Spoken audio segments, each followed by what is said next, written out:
Bonsoir à tous. Hello. Bienvenue dans Geeking, épisode 284 ce soir, accompagné de Timo. Salut Timo. Lucille. Salut Lucille.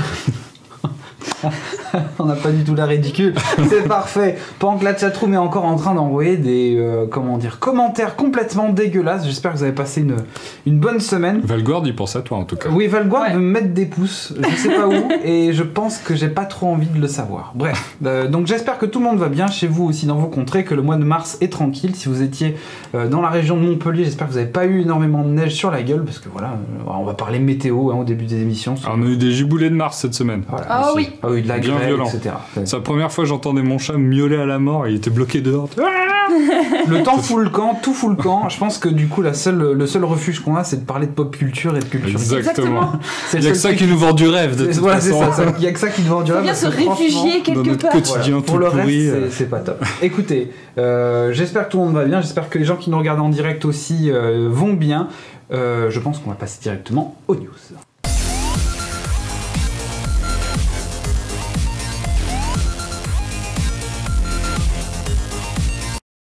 Heureusement que j'ai coupé le micro, hein, parce que ça parle encore pendant Mais le je lis jingle. le chat, désolé. Il n'y a plus de respect, là. C'est plus de respect, trop de pression dans cette émission. On commence directement avec 2-3 news pour commencer. Première news importante, on parle à chaque fois, je crois, ça fait des... Non, est-ce que c'est le dernier Geeking qu'on a parlé aussi de Star Wars? Je me souviens. L'avant-dernier On sûr. avait dit qu'il y Je crois avait qu'il y a un Solo, point etc. Star Wars Bon, il y a eu un quasiment point tout le Star temps. Wars. Il y a un point Star Wars à peu près à chaque émission, on est habitué à force. Continuons avec Jon Favreau qui est aux commandes d'une série Star Wars. Alors voilà, après, parce que résumé des épisodes précédents, tout le monde a chopé une trilogie de films à avoir, ils les ont emmenés chez lui. Exactement. Chez Amazon, ils ont dit voilà, une trilogie Star Wars s'il vous plaît, allez-y, tenez. Et maintenant, Cadeau. il y a des séries Star Wars qui sont aussi distribuées comme ça. Donc ce sera Jon Favreau, le monsieur que vous avez vu juste à l'instant. Mais c'est Qui qui sera aux Jon commandes. Favreau? C'est Eh bien- Happy Eh dans bien Iron écoute, Man. Jon Favreau, ma chère Lucille, c'est Happy dans Iron Man, en effet. C'est celui qui joue le garde du corps. Le garde du corps, mais pas que, puisqu'il a aussi réalisé Iron Man 1, 2 et qu'il a été producteur exécutif sur de nombreux films Marvel, les Iron Man, mais aussi les Avengers de mémoire. Le premier Avenger, je Ouais. crois, de mémoire. Il a aussi réalisé des films un peu moins bien, comme Cowboy versus Alien. Ah, c'était lui ça? Oui. On n'est pas obligé Je de l'ai s'en pas- rappeler. Alors, Hein. je l'ai pas vu. Je crois que je l'ai pas vu. Je l'ai pas mais vu et apparemment ça a pas, c'était Tout pas le monde top. m'a dit que mais c'était de la merde. Je vous le dis.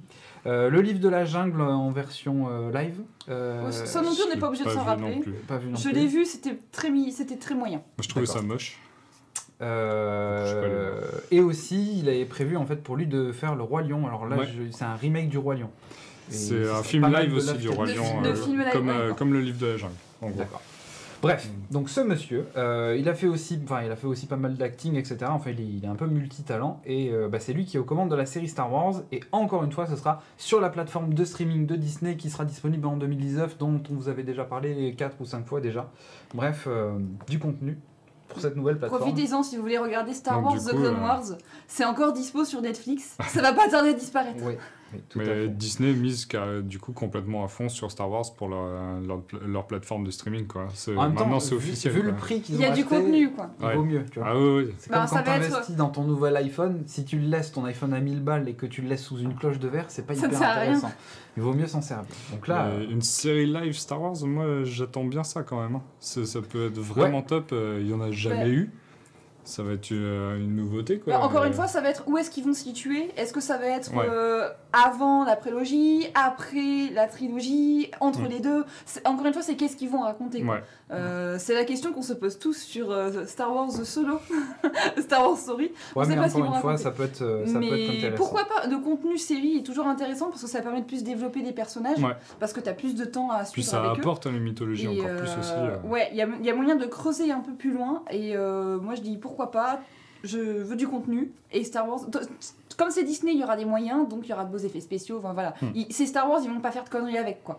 Puis Donc, il a déjà travaillé avec les studios Star Wars parce que du coup, s'il fait le remake de Roi Lion, etc., il a Voilà. déjà Oui, ouais, l'habitude. il Par connaît. contre, j'ai vu passer une idée dans le Contact chat sur une série Jar Jar Binks. On va dire non, Non, non merci. pourquoi pas?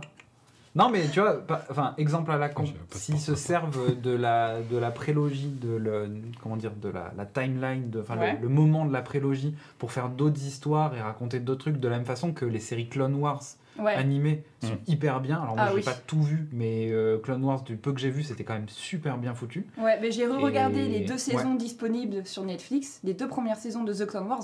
C'est hyper bien foutu, donc s'ils partent sur un truc un peu dans cet esprit-là, mais go, quoi. Mais de suite. Donc, Moi, je reste sur mon idée classique. J'ai vu que Chris était en plus dans la chatroom sur Revan et Night of the Republic. L'ancienne République, ça, c'est clair. Vous pouvez, je suis complètement Moi, je d'accord. vais Mais là-dessus. ça n'existe plus techniquement, donc Oui, ouais. voilà, c'est foutu. Bref. Donc enfin voilà, on tardera de voir ça quand ça sortira. C'est-à-dire que si la plateforme sort en 2019 et que tout est par tourner, on verra ça vers 2020 et des brouettes. Hein. Oh, 2020, ils vont aller vite quand Ça même. sera Pour pas proposer du Star Wars, ça va pas traîner, je pense. Parlons jeux vidéo un tout petit peu. C'est plus pour le défi technique et pour la performance que pour le jeu en lui-même, puisque j'y ai pas assez joué pour pouvoir vous en parler correctement. Mais on va parler un petit peu de Fortnite. Fortnite, c'est un jeu en free-to-play qui est sorti l'année dernière ou dans l'année, je me souviens plus exactement. Il est Chris en avait parlé dans notamment, Geeking, je crois. Ah ouais, je me souviens plus. Ouais, Bien, j'avais parlé avec lui que le style faisait penser à Team Fortress. Ah oui, d'accord. C'est peut-être un épisode où j'étais pas là. Bon, je me souviens plus. En tout cas, Fortnite, c'est un jeu qui est surtout connu pour son mode Battle Royale. Son mode Battle Royale, c'est ça, le mode où vous affrontez 100 joueurs et où vous mettez tous sur la gueule et où la zone elle rétrécit. Le Comme but PUBG. c'est d'en rester 15. Voilà. C'est le mode. Le concurrent de PUBG, en gros. Ah oui. Voilà, et c'est le concurrent direct de PUBG. Il est légèrement en train de gagner en ce moment parce que il est gratuit et que Et ça c'est amène énormément de c'est joueurs. le jeu le plus streamé sur Twitch. Ouais, en ce moment c'est le jeu Devant le plus streamé LoL sur Twitch. Ouais. Ouais. C'est le GG. jeu le plus streamé sur Twitch. Ah ouais, gros GG. alors. Devant tout. Du moment. Et ils ont annoncé un truc aujourd'hui assez intéressant, c'est que ils vont développer non seulement une version mobile premièrement sur iOS, mais aussi sur Android, donc téléphone et tablette. Ouais. Et qui ne Mais- sera pas une version allégée. Et c'est ça. C'est-à-dire que Ça, c'est c'est le même jeu. Ah oui. Est-ce que du coup il y aura, genre, t'es sur ton téléphone, Adieu tu la affrontes batterie. des gens, adieu la batterie, mais est-ce que tu affrontes des gens qui sont sur leur PC? Genre c'est communicatif. Exactement. Ah oui. Ah Ce ouais. sera crossplay, donc c'est-à-dire que tu pourras jouer entre une PS4, un PC, un Mac et un téléphone iOS et après éventuellement Android. Android, c'est pas encore Alors, confirmé. 4 j'ai un PS4, doute. PC, Mac et iOS. Je crois que C'est déjà pas PS4 mal, et hein. Sony voulaient pas. Si, en fait, ils bossent justement avec Sony Ah ouais pour ça. Et D'accord. c'est du coup Xbox qui a pas dans le tas. Je pense que PS4 a dû filer 2-3 petits lingots Ah ouais. d'or Tenez, en mode tenez, c'est pour nous. mettez-nous en prio, merci beaucoup. Enfin, Ah, c'est surtout qu'en fait PUBG a l'exclu de Xbox One, Oui, donc à mon sur- avis sur PS4 console. ils ont dû dealer un truc Ouais. comme ça. En tout cas, c'est moins. Encore une fois, j'ai pas assez joué au jeu pour pouvoir en Ah, moi, parler j'y de joue façon souvent. correcte, mais le défi technique de pouvoir jouer sur PS4, PC, Mac, iOS avec le même truc, le même serveur, le même Ah progression, bah, tout ça. c'est cool, mais moi qui C'est- joue sur PS4, je vais me faire défoncer 4 fois plus qu'avant. Quand je vais tomber Pour contre la des mecs sur PS4, le 4 PC. fois plus qu'avant. Le c'est- nombre de défonçages c'est- par ah génération de PS4. Déjà que je me fais bien rétamer la gueule en règle générale, alors là. Et tu joues un peu à Fortnite du coup? Ouais, j'y joue, De j'y joue quasiment tous les jours. D'accord. Ok. Ok. Je fais des petites sessions, 1 heure max, parce qu'après je m'énerve. Mais ouais, si, moi il me plaît bien, je m'amuse bien dessus. Je suis très mauvais, mais c'est rigolo. Et j'arrive toujours pas à construire les forts, parce que contrairement à PUBG, tu sais, tu peux faire des constructions et tout Ouais. pour avancer un peu partout. Tu as un gros Oui, il y a du système craft, de craft. Et j'arrive pas vraiment bien Il y à a m'en pas mal de sortir encore dessus. verticalité, mais- tu peux faire ouais. des bâtiments, du coup tu t'affrontes comme ça. Ouais, Enfin, j'ai- faut regarder j'ai les vu, streams des joueurs pros. j'ai vu voir un ce stream truc-là, de tu te ouf dis, mais c'est où, dingue. Ça va très très vite. Hein. Quand tu Ouais. joues en section, les mecs ils ont construit genre un escalier dans le ciel et après ils avançaient avec une plateforme. Ils ont fait une méga plateforme. Ah Tu oui. fais, mais les gars, pourquoi vous avez fait ça? Mais les gens qui seront sur leur téléphone, ils vont réussir à avoir les mêmes commandes que les gens qui sont sur leur ordi. Bah, Genre, soit avec comment une manette, soit je sais pas trop. Oui, parce que je sais qu'il y Bah, a, il y a de des... toute façon, les téléphones, les manettes sont compatibles. de Ouais, fait. ouais, Mais mais- après, c'est sûr que si c'est que sur le touch, Comme ça va être chaud patate. quoi. Ouais, ça va être compliqué quoi. moi je dis. wait and Le see. gyroscope, déjà, pour contrôler T'es Euh, dans le tram et puis... Construire un En tout escalier. cas, il faut s'inscrire sur le site officiel. Donc voilà, si ça vous intéresse de faire cette expérience-là Fortnite, allez sur le site officiel pour vous inscrire. Et il y aura des invitations qui seront envoyées à partir du 12 de je ne sais plus quel mois. Je vais regarder ça. Qu'est-ce que la chatroom nous dit? Darwin Project est sympa. Je connais pas Pourquoi du je joue pas avec vous sur PUBG? J'ai pas PUBG, faut l'acheter. tout. Moi j'ai PUBG, c'est vachement cool. Ouais, j'aime bien aussi. Mais un côté mon un peu PC, plus je crois qu'il le réaliste. fait Alors, Fortnite, pas c'est tourner. beaucoup plus arcade que ça. C'est 12 mars, donc ouais, c'est à partir du 12 mars que vont être envoyées les invitations pour pouvoir tester ce mode-là. Donc Ah, lundi, Intéressant. lundi du coup. Intéressant. Ah, c'est bon ça. Je vais essayer. Voilà. Sinon, en continuant sur les news, Lucille, Oui. tu vas nous parler du Nintendo Ben, Direct. on change pas les habitudes. J'aime Nintendo. Alors, les fanboys, allons-y. C'est parti. J'aime Nintendo et j'aime bien suivre l'actualité. On a fêté cette semaine, c'était le 3 mars, donc c'était lundi, quelque chose comme ça. Le premier anniversaire de la Switch. Ça y est, elle a 1 an, c'est le succès annoncé, c'est le million en France, c'est tout ce qu'on avait dit. C'est la folie. C'est la folie. Et là, du coup, ils ont fait un Nintendo Direct. Alors, ils l'ont annoncé que quelques heures avant, en mode ah oui, au fait, c'est ce soir à 23h. Voilà. Donc, c'était hier, jeudi. Ils ont annoncé, du coup, dans une vidéo, vous pouvez la trouver sur internet en replay, elle dure une grosse demi-heure. Donc, ça, c'est assez rattrapable facilement. Ce qui vous intéresse pas, vous pouvez le zapper. Et ils ont annoncé plein de jeux. Alors, du coup, c'est pour les gens qui possèdent soit une 3DS, soit une Switch, évidemment. Je vous fais en gros les sorties, les annonces principales qu'il y a eu au niveau des annonces de jeux, sachant qu'il y a une annonce un peu spéciale qui s'est glissée entre 2 annonces de jeux pendant la vidéo. Alors, si vous avez une 3DS, vous avez un nouveau WarioWare qui sort le 27 juillet. Il y a un nouveau Mario et Luigi Voyage au centre de Bowser plus épopée de Bowser Junior. Ça a l'air d'être un espèce de gros pack où ils ont réuni 2 jeux en même temps. Et pour avoir joué, je crois que c'était le premier Mario et Luigi sur Game Boy Advance. C'est une licence qui est vachement cool et qui passe un peu sous le radar dans tout ce qu'il fait dans Mario. Et du coup, il y en a un nouveau là qui sort, mais c'est qu'en 2019. Donc il y avait relativement peu d'images. Ouais. Mais pourquoi pas? On dit toujours oui à du Mario de toute manière. Il y avait aussi cette curiosité. On a eu des images qui sont sorties genre l'année dernière. Détective Pikachu. D'accord. Où tout le monde était choqué parce que Pikachu parle. Et c'est Ryan Reynolds, la voix de... Et c'est Ryan Reynolds, la voix de Pikachu, effectivement. C'est Deadpool, d'accord. Du coup, c'est un Ok. espèce de mélange entre du Pokémon et du Dr Layton, on va dire, du professeur Layton. Donc là, ils ont révélé du coup plus d'images et tout ça. Au niveau du scénario, ça a l'air d'être... il y a une ville dans laquelle les humains et les Pokémon vivent en harmonie, sauf qu'il y a des Pokémon qui pètent un plomb. Donc on voit par exemple une image avec un Dracofeu qui a les yeux rouges, qui commence à s'envoler et attaquer des trucs et tout. Ouais. Donc ça commence, what? Et du coup il y a Pikachu avec son petit chapeau de Sherlock qui est mène appelé l'enquête. qui mène l'enquête. D'accord. Ok. Je sais pas trop où ça va Qu'est-ce que- ce début de nouvelle licence, mais c'était pas trop l'annonce Pokémon. Je sais qu'il y a eu beaucoup de gens qui étaient déçus de pas avoir le Pokémon Switch qui était annoncé. En Pokémon, c'est tout ce qu'il y a à se mettre sous la dent. Pourquoi pas? Après, c'est que de la 3DS, donc c'est pas, ça va être une grosse sortie de la 3DS. Qu'est-ce qu'il y a d'autre sur qui doit 3DS? commencer à T'as être en Luigi- fin de Luigi's vie. Mansion aussi, Et qui voilà. est prévu pour cette année. Et par contre. dernière grosse annonce, le portage HD de Luigi's Mansion. Qui était sorti sur GameCube, je crois. Qui était sorti sur GameCube, qui doit bien... Alors, j'ai pas vérifié la date de sortie de Luigi's Mansion, mais ça doit bien avoir 15 ans. Oui. Ça doit bien avoir Facile, 15 ans. plus Il y de avait 10 eu ans, une ouais. suite qui existe du coup sur 3DS. Là, c'est pas une suite, c'est vraiment le portage. Ouais. Oui, Ouais, d'accord. c'est le portage du premier jeu où ils ont rajouté en plus un mode boss rush. Ouais. Donc pour rajouter un peu de difficulté pour les gens qui connaissent beaucoup le jeu de base. Merci Xork Il y a un et mode- Charlie pour les subs et ceux que j'ai oubliés. depuis Merci le début, pour des notamment. resubs. Donc voilà, donc au niveau de la 3DS, il y a à boire et à manger. Il y a quelques jeux en plus, je vous ai pas tout mis. La ville avec Pokéking. Non, Ok. Pokégang, Pokégang, Poképute et Poképute et Pokéflic. Pokéflic. On va Ok. se calmer dans la chatroom, On va s'il se vous plaît. calmer. Hein, ce n'est pas ça le Pokémon. Voilà. Après, Bon, il y a sinon, eu... la 3DS c'est sympa, mais Ouais. est-ce qu'il y a des trucs sur Switch? Eh ben sur Switch, on Voilà. a... Si ça marche bien. Ça va arriver. Voilà. Ah, Dark Souls. Dark oui, Souls. On ça a eu avait des déjà été images, annoncé. on a eu des images de Dark Souls. Mhm. Donc là, je vous ai mis bien sûr le Chevalier d'Astora, le Chevalier du Soleil, Soleil. qui va avoir droit à sa propre amiibo. Hein, pour les fans, vous avez droit à votre propre amiibo, ça va sans doute apporter des bonus. Et donc au jeu ça, Dark du coup, Souls. c'est le remaster du 1. C'est qui le sort remaster 25 du mai. premier et ça sort le 25 mai prochain. Donc ça va plus trop tarder. J'y ai un Bientôt. peu joué. Ouais. Si vous aimez mourir en boucle, allez-y. Mais c'est bien parce que Foncez, ça marche très bien. c'est c'est le, très genre- utile. c'est le genre de jeu, on a tendance à dire Nintendo, ils font des trucs faciles et tout, et puis là ils te sortent Dark Souls quoi. Donc pour des pro Oui, c'est gamers, vrai que ça change. ça déconne Bon, zéro quoi. après, c'est un remaster. Après c'est un remaster. Mais donc, c'est un très bon jeu. Ouais, et honnêtement, mais si sur vous du aimez sol. un peu des jeux où ça, C'est ça, Charlie. il y a un peu de difficulté, Voilà. faut y aller. Après, en version du coup portage, on parlait du portage de Luigi's Mansion. Ouais. Depuis la Wii, ils nous ressuscitent. Et c'est Okami. Ils nous ressuscitent Okami. Ils Ah vont ouais. nous faire le Okami en HD. Alors bon là du coup c'est des images de l'ancien. Ils vont nous faire Okami en version HD et ça va sortir cet été. sans date plus précise. On ne sait pas si ce sera au début de l'été ou au mois d'août, on ne sait pas.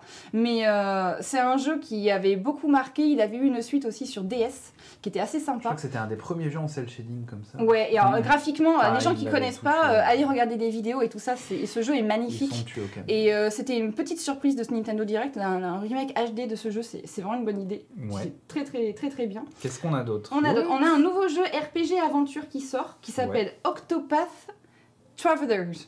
Et il va sortir directement en même temps, donc du coup version dématérialisée, version physique et version collector que vous avez ici, où vous avez un livre Ouais. qui contient à l'intérieur, vous voyez ces espèces de ces livres d'images là qui se déploient, je sais des plus comment ça pop-up s'appelle. book, non Voilà, un pop-up book et une petite carte du coup pour des collectionneurs. C'est tout mignon. C'est très joli, moi je trouve comme Ça fait comme très à petit l'ancienne collector. surtout. Ouais. Les anciens jeux.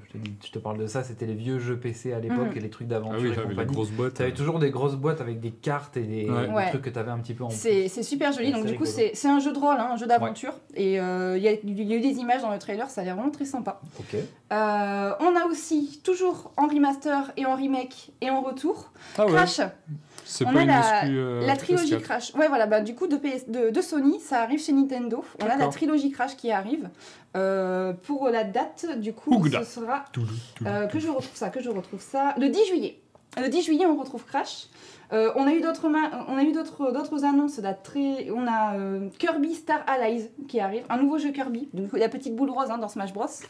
Et je parle de Smash Bros. C'est pas que Smash Bros, c'est mythique. C'est Kirby. Ouais, Moi, c'est- j'y c'est jouais mythique. sur, Kirby Game Boy. C'est mythique. Après, c'est un jeu Il y a eu qui... une version NES de.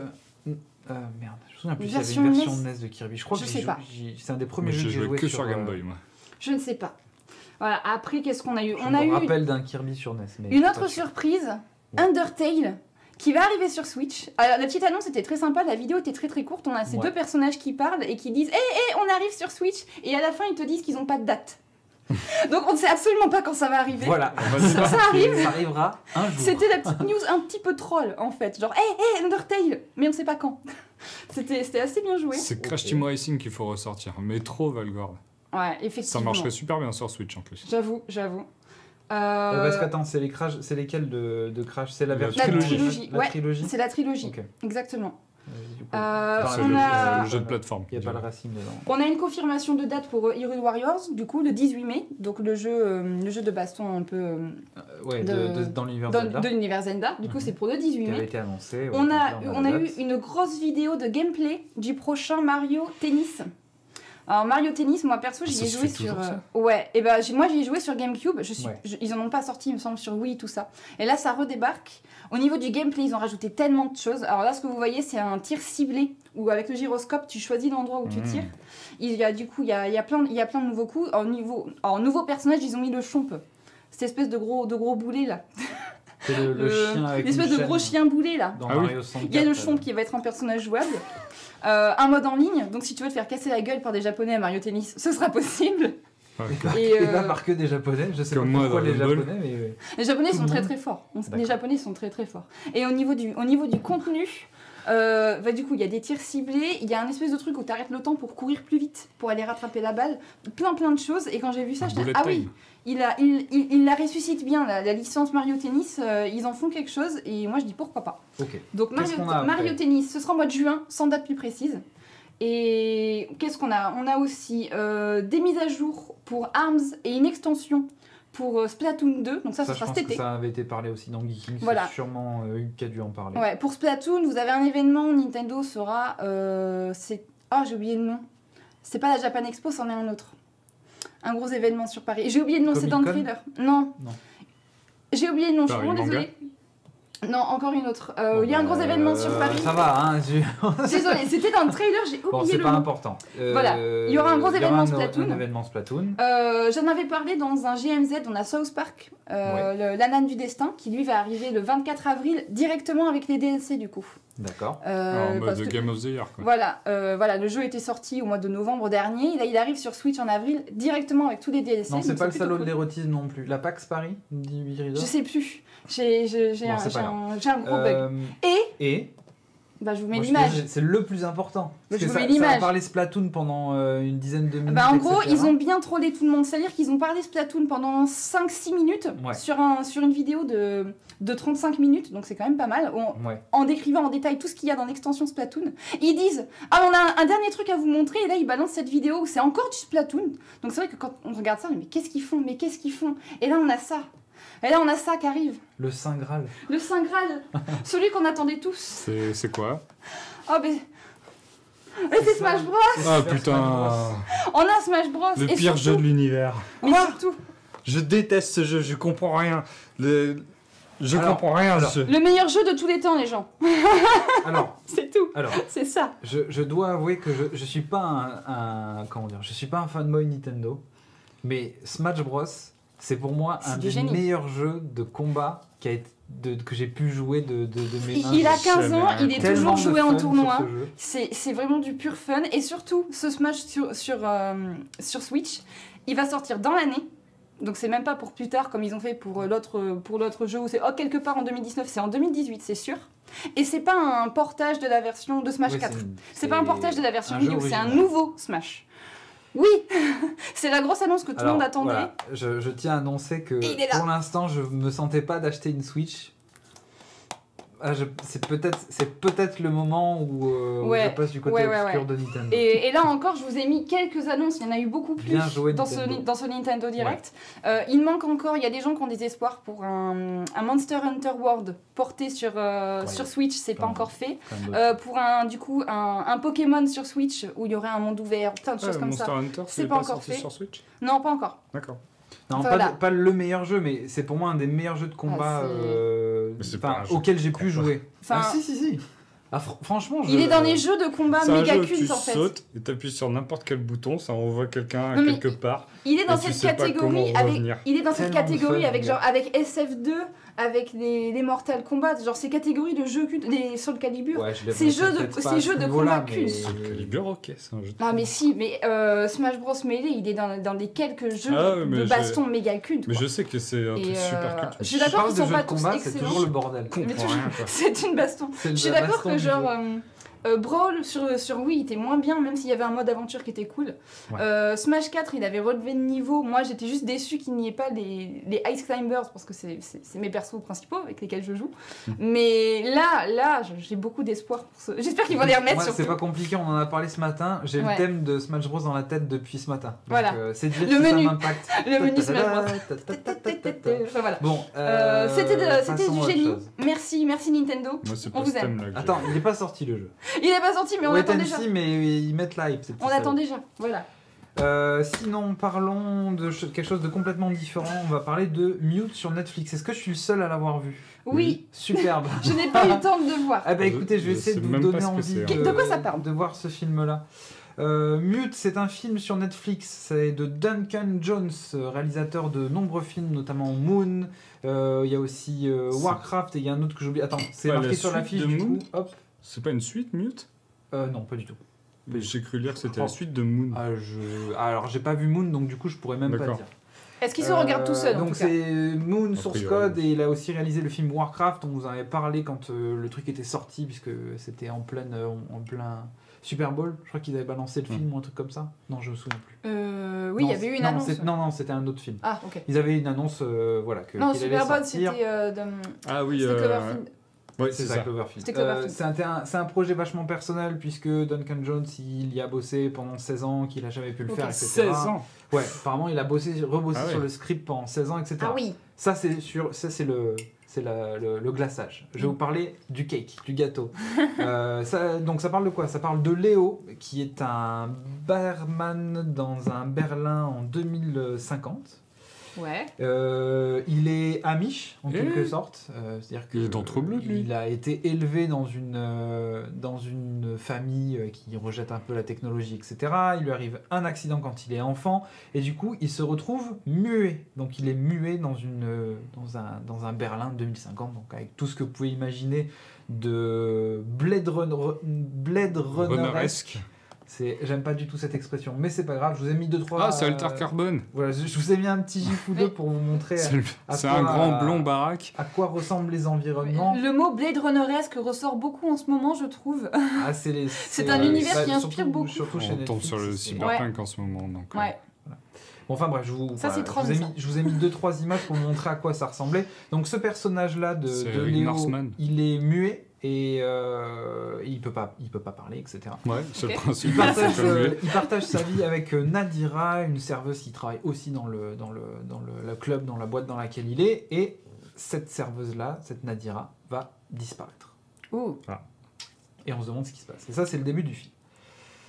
On va donc suivre Léo dans sa quête, avec toutes ses difficultés, avec le monde dans lequel il vit, avec tout ce que ça pose comme problème et comme personnage secondaire. On va aussi suivre un duo de chirurgiens qui sont interprétés par c'est Ant-Man. Paul Rudd, et, Ah oui. ouais, qui joue Ant-Man en effet. Effectivement. Et l'autre monsieur, je vais l'appeler Garcimore parce que je sais pas comment il s'appelle. Parce que voilà, Qui ça, je suis l'autre nul monsieur pour les prénoms. Eris Karga. Non, je sais plus.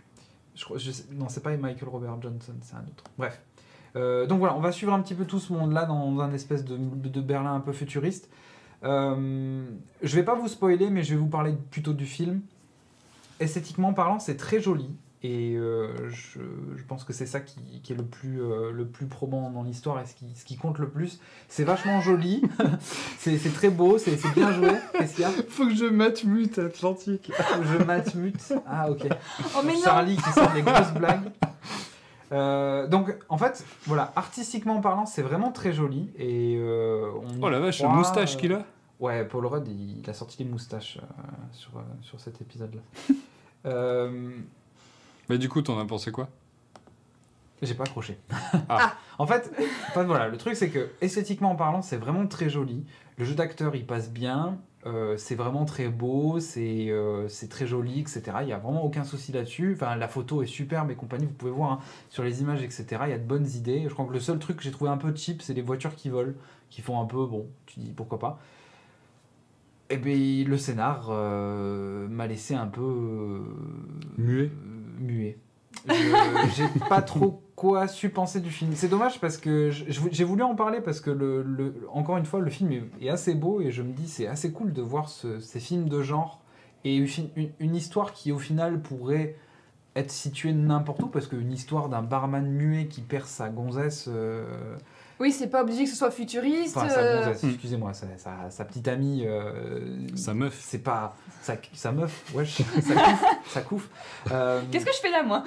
Non, mais ça aurait pu être raconté à n'importe quelle époque en fait. Oui, il n'y a pas besoin que ce soit dans un Machin, monde etc. futuriste ou quoi. Et le fait que tu te dises, bon, ben, finalement, ça va se passer dans un Berlin futuriste avec cette espèce d'ambiance-là, c'est assez cool. Le seul truc, c'est qu'à mon sens, pour un scénar qui a été retravaillé pendant 16 ans, ça manque un Deux scénars. poil de scénario. De substance, quoi. Ça manque un peu de substance, les événements s'enchaînent et ne se ressemblent pas, les personnages secondaires sont En bons, fait, ça leur intrigue expliquerait est pourquoi cool. il a mis 16 ans à trouver un preneur, Du parce coup- que tout le monde disait que c'était nul avant, quoi. Non, je pense pas que ce soit ça le problème, mais... Mais est-ce que c'est le scénario ou la narration? Parce que des fois, il y a un scénario, mais la narration est disons tellement que plate le qu'on rythme s'ennuie. déjà est un peu lent et le film est à Ok. mon avis un peu trop long. Mais en plus de ça, je trouve que la façon dont c'est raconté rend pas le truc qui... Ok. C'est une scénaration. Donc, c'est la scénaration, donc c'est les deux. C'est un petit peu les deux. Ouais. C'est dommage parce que en fait, tu passes ton temps à naviguer entre le personnage principal et les personnages secondaires qui sont représentés par, ben, je l'ai montré tout à l'heure, ces espèces de chirurgiens. Et encore une fois, c'est ça qui est assez étrange par rapport au film. Et encore une fois, c'est très personnel, mais je trouvais qu'ils étaient vraiment hyper bien développés et qu'on savait vraiment sur eux qu'ils avaient vraiment un background et c'était assez fort. Par contre, la façon dont ils interagissent avec le scénario, on comprend pas pourquoi ils sont là-dedans en fait. D'accord. Et c'est dommage. Il dure combien de temps, le film? 2h30 si je me trompe 2h30? pas. Attends, je raconte peut-être des bêtises parce que j'ai aucune mémoire. 2h30 de vide. Non, 2h. Il fait 2 heures, 2h ok. et 2h06 et franchement, je pense que t'as 20 minutes, une demi-heure Ouais. en trop dans le film. Ce que je me dis, est-ce que c'est pas une histoire qui se serait peut-être suffi en 90 minutes, Ouais. 1h30, Ouais. enfin quelque chose comme ça en fait? C'est Parce que souvent, c'est le problème maintenant, on a tendance à vouloir pousser tous les films jusqu'à 2 heures, ou parfois plus. Il y en a qui méritent, ou parce qu'il y a des choses à dire, Alors, mais des films comme ça qui sont en VOD du coup directement sur internet ou quoi, est-ce que des fois ça mériterait pas juste 1h30, 1h40 quoi? En fait, alors, pour moi, la vraie question c'est de savoir qu'est-ce que Netflix veut faire comme film. Ouais. Parce que je pense que, et je pense que tu auras ça de plus en plus, à mon sens, je pense pas que Netflix va essayer, c'est uniquement de la spéculation, hein, mais je pense pas que Netflix va essayer de sortir des films qui sortiraient au cinéma. Ouais. Je m'explique. Je pense pas que tu verras un jour un Star Wars sur Netflix, enfin on sait que Star Wars ça y sera pas, mais tu vois ce que je veux dire, c'est pas à mon sens ils cherchent pas à faire de blockbuster. Netflix cherche à faire. Je pense que tu pourras avoir du blockbuster à un moment donné parce que tu auras un grand nom et ils vont faire comme pour Okja. Où ils vont balancer le nom d'un gros réalisateur, ils vont lui dire mec, on te file du blé, il suffit juste que tu fasses ton film, et ils peuvent se mettre ce film-là en tête d'affiche et avoir une sorte de légitimité. Et là c'est pareil avec Duncan Jones parce que c'est un réalisateur qui a le vent en poupe, mais c'est un auteur, enfin, et puis voilà, il y a eu plein de trucs autour de lui sur le fait que son père c'était David Bowie, il y a eu plein de trucs, etc. C'est très autobiographique sur le fait que ça se passe comme ça, son film. Mais je pense pas que leur but c'est d'essayer de sortir ce genre de film. Je pense que les direct to DVD que tu pourrais avoir et qui seraient un peu intéressants, tu vois, ce genre de film-là, en fait, qui est produit, mais qui c'est pas forcément, t'as pas forcément beaucoup entendu parler. Des distributeurs sont un peu froids pour mettre en salle. C'est un peu froid, etc. Netflix va aller voir en leur disant, nous, on vous file des belins, et surtout, en plus de ça, c'est intemporel. C'est-à-dire qu'une fois qu'il est après sur leur plateforme, il est sur la plateforme, quoi. Et eux, ça leur permet de grossir leur catalogue. Moi, c'est plus comme ça que je le vois, et c'est plus comme ça que je vois ce film-là. C'est le genre de petit film intéressant parce qu'il y a une patte d'auteur, encore une fois, parce qu'il y a un parti pris graphique et qu'il y a une histoire à raconter derrière qui est malgré tout intéressante. C'est pas un mauvais film, loin de là. Je suis un peu passé à côté, je dois l'avouer, mais c'est pas un mauvais film. Et voilà, c'est ce qui est Mute en fait. C'est un film personnel, ça se ressent énormément dans la narration et dans l'écriture des personnages, etc. C'est fouillé, c'est travaillé, mais c'est pas le film de l'année parce que ça manque un... C'est dommage parce que ça manquait un petit peu de consistance pour être un très bon film. Ça ne sera à mon avis qu'un film moyen ou un bon film en fonction de ce qui est votre... ou même un film de merde, ça dépend si vous l'avez aimé ou pas, ça reste encore une fois très personnel, mais il y a Emilouf qui nous dit Netflix ils veulent des contenus originaux, c'est comme ça qu'ils garderont leurs inscrits. Et ben Emilouf, on est d'accord, c'est exactement là-dessus. Je suis d'accord aussi. Et tu vois cette espèce de parti pris, Altered Carbone et compagnie, etc. Enfin, d'un côté ça permet de attirer le public geek entre gros guillemets. Les gens pour qui tout cet univers-là et ce truc un peu alternatif fait sens, et c'est les premières personnes qui sont sur Netflix, et c'est les premiers qui ont été abonnés à ce service-là. Et après, ils se permettent de faire des programmes, parce que là, je surveille les sorties de Netflix et les trucs qui se passent. On commence à avoir des programmes qui ressemblent un peu plus à de la télé-réalité, etc. Donc, ils vont taper plus large dans leur... je crois que c'est une série sur des jeunes demoiselles en prison, un truc comme ça. Il y a une série sur un truc de relooking, etc. Enfin bref, ils vont étendre leur offre jusqu'à devenir ce qu'ils veulent devenir, c'est-à-dire une chaîne du câble américain qui produit leur propre contenu, etc. Mais ils ont énormément d'argent, énormément de moyens, et c'est à mon avis là-dedans qu'ils vont. Je sais pas. Vous direz peut-être, Jeff avait raison ou pas en 2018, ou alors il a raconté de la merde, c'est pas du tout ça. Voilà. Timo, tu vas nous parler, et ce sera le dernier sujet de la partie 1 de La Valise. Je chope ça, ouais. Tu pars en voyage. Qu'est-ce que c'est que ça ? Qu'est-ce que c'est que La Valise ? Ça, c'est une BD qui est sortie chez Akileos depuis début février, il me semble. Et t'as mis des screenshots parce que je les vois pas dans le... Oui. Si, ils y sont les screenshots. Ok, je les vois pas, c'est pas grave. Vas-y, dis-nous tout. C'est quoi La Valise ? Donc... Ça se passe dans un univers un peu fictif, qui serait éventuellement notre Terre plus tard, enfin une sorte de dystopie plutôt, quelque chose où il s'est passé quelque chose. Il y a un règne d'un dux qui fait régner sa loi et tout, et qui oppresse toutes les personnes qui ne sont pas d'accord avec lui. D'accord. Et le principe, c'est soit tu te rallies à lui, soit tu meurs. Okay. C'est assez violent comme truc, mais c'est clair, pas trop graphique pour autant. C'est sur le fond, c'est assez violent. Ouais. Donc, et en fait, il se trouve qu'il y a une passeuse qui s'appelle Cléophée, qui est une sorcière, et c'est la personne qu'on voit sur la couverture, qui a un pouvoir magique, ou une valise un peu magique, qui permet en fait d'enfermer les gens à l'intérieur et de les refaire sortir un peu plus loin plus tard. Ok. Genre c'est une un peu... C'est plus la valise de Scamander. Ah, de Newt Scamander. Newt Scamander. Ok. C'est un peu dans ce même genre, dans les animaux Ah, fantastiques, les tu vois. fantastiques, d'accord. Ouais. Sauf que ça a un prix. Ça a Mhm. même un très gros prix. C'est 7 ans de ta vie pour rentrer à l'intérieur. Et quand tu vas avec genre Ok. toi, ta femme et ton enfant, c'est une seule personne qui va prendre Les 7 ans. cumul de Pour tout le 7 monde. ans par personne. Ah ouais, le Donc, contrat si est... t'es 3, 21 ans sur quelqu'un. Ok. Ah oui. Donc, Ah ouais, elle est- d'accord. C'est Correct. vraiment un personnage, tu sais pas trop si elle est gentille ou pas, tu vois, il y a une espèce de truc un peu comme ça où Ouais, tu ouais, te ouais. dis putain, qu'est-ce Bah, y a qu'elle un veut, prix à payer qu'est-ce pour qu'elle le fait, truc, voilà, quoi, il y a c'est un pas gros grave. prix à payer. En Et fait, c'est pour sortir de ce régime un peu dystopique que ouais, les gens font. ils veulent peu, s'enfuir parce que ils sont détectés comme des personnes qui veulent pas faire partie du régime du Dux. Ok. Et c'est même devenu de plus en plus contraint. Donc c'est vraiment, tu meurs, tu dis vite que tu t'adaptes ou tu meurs. Donc les gens cherchent réellement à s'enfuir. Et il va y avoir aussi une histoire de rébellion. Ouais. Donc avec cette passeuse-là, il va y avoir quelqu'un qui va vouloir... Enfin, pas quelqu'un, mais plusieurs personnes qui vont vouloir faire renverser le gouvernement qui a été mis en place par le Dux. Et le bouquin est traité un peu sous forme de fable ou de conte, en fait. Ouais.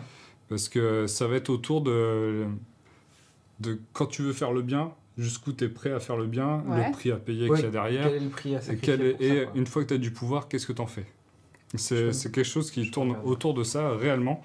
C'est très très bien traité. Ouais. Visuellement, c'est une grosse claque. Ouais, ce que je vois c'est des vraiment images, hyper beau. il y a des images, c'est vraiment magnifique. Et en fait, les trois auteurs, ils sortent d'une école a priori d'animation. Ok.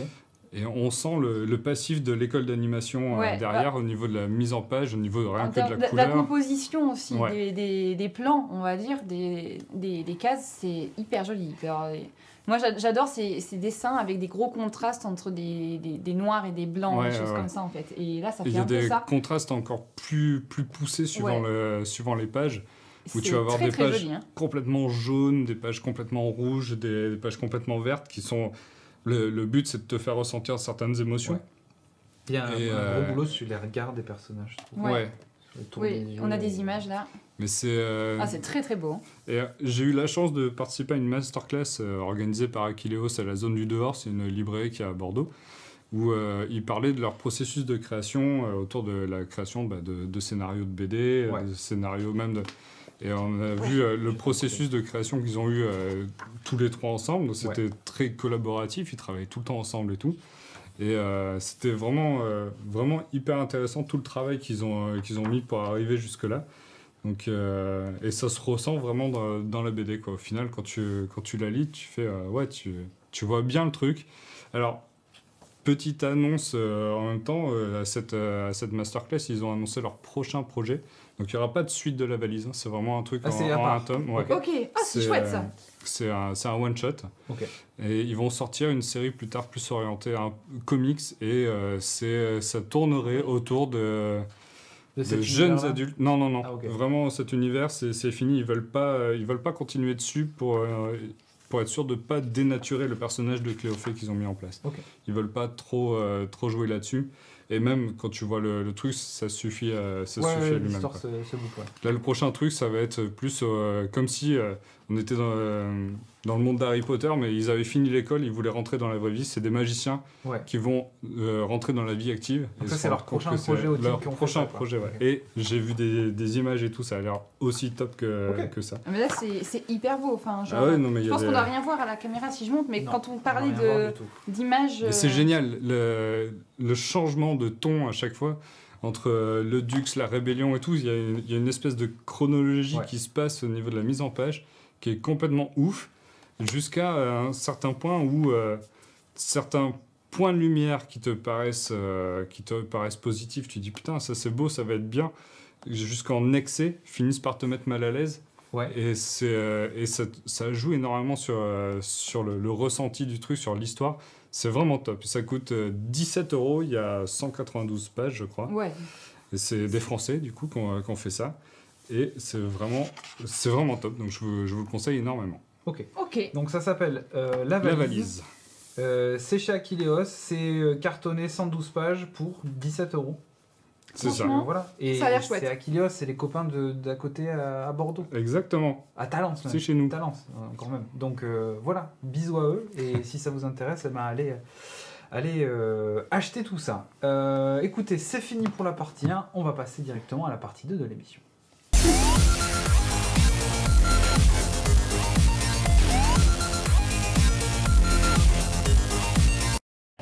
Partie 2 de l'émission, donc.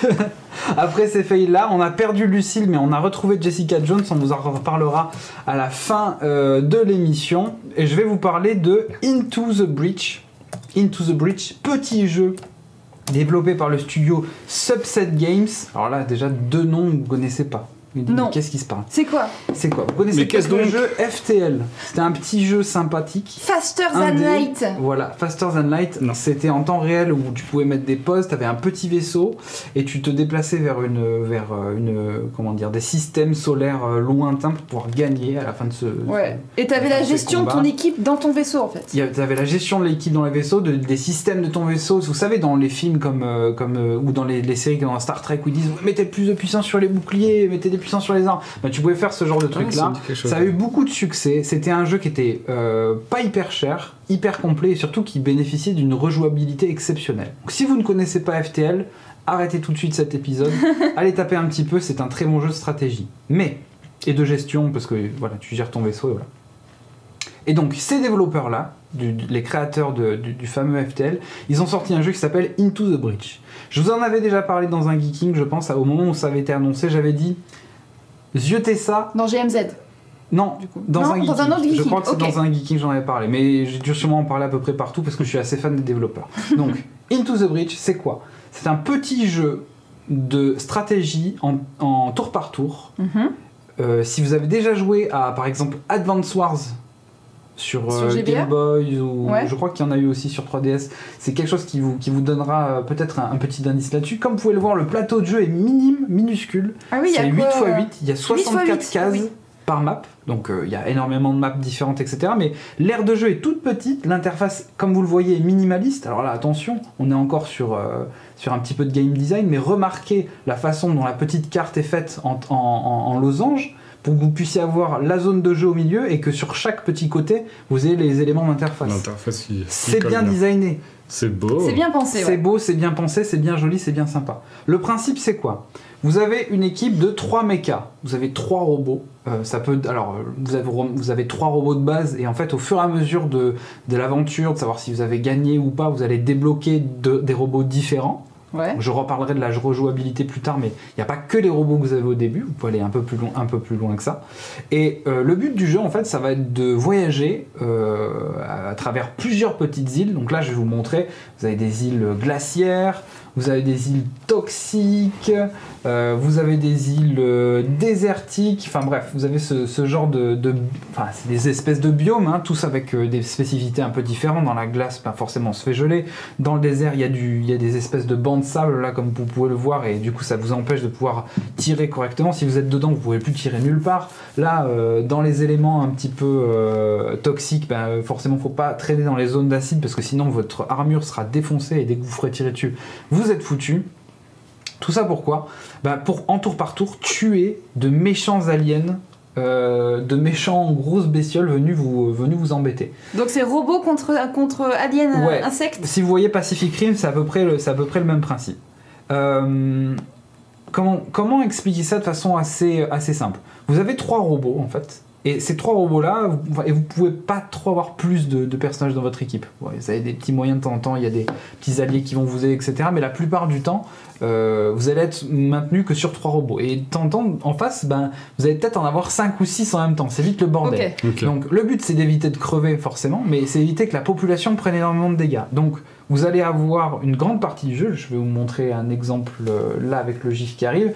Comme vous pouvez le voir, il y a des espèces de petits comment ça s'appelle, de petits immeubles qu'il va falloir protéger en fait c'est contre ça, la ces énormes population. bestioles. Ok. Voilà.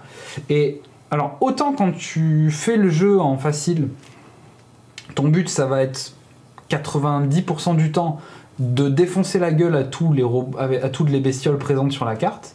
Mais dès que tu vas passer en mode normal, où tu vas avoir beaucoup plus d'ennemis qui vont apparaître sur la carte et beaucoup plus de choses qui vont apparaître à l'écran et d'événements qui vont se passer, eh ben, tu vas passer à une autre version du jeu qui va être plus une version de gestion de dégâts et de priorité.